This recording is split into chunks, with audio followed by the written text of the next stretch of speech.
ছোট পর্দার জনপ্রিয় মুখ পারসা ইভানা। বিশেষ করে ব্যাচেলর পয়েন্ট নাটকের মাধ্যমে তিনি ভক্তদের কাছে ব্যাপক পরিচিতি পেয়েছেন। সাম্প্রতিক সময়ে গুডবাজ ব্যাডবাজের মতো নাটকেও তার অভিনয় দর্শকপ্রিয়তা কুড়িয়েছে।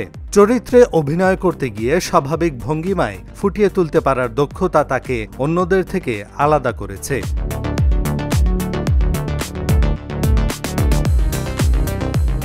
সামাজিক যোগাযোগ মাধ্যমেও বেশ সক্রিয় এই অভিনেত্রী।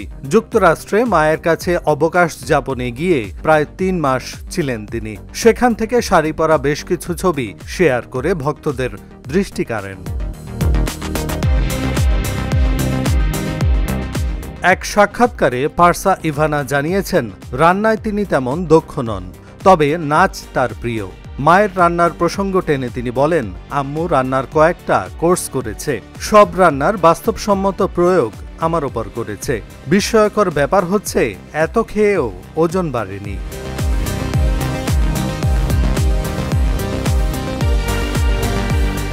অভিনয়ের পাশাপাশি ইভানা একজন প্রশিক্ষিত নৃত্যশিল্পীও। ২০১৪ সালে চ্যানেল আই সেরা নাচিয়ে প্রতিযোগিতায় চ্যাম্পিয়ন হয়েছিলেন তিনি।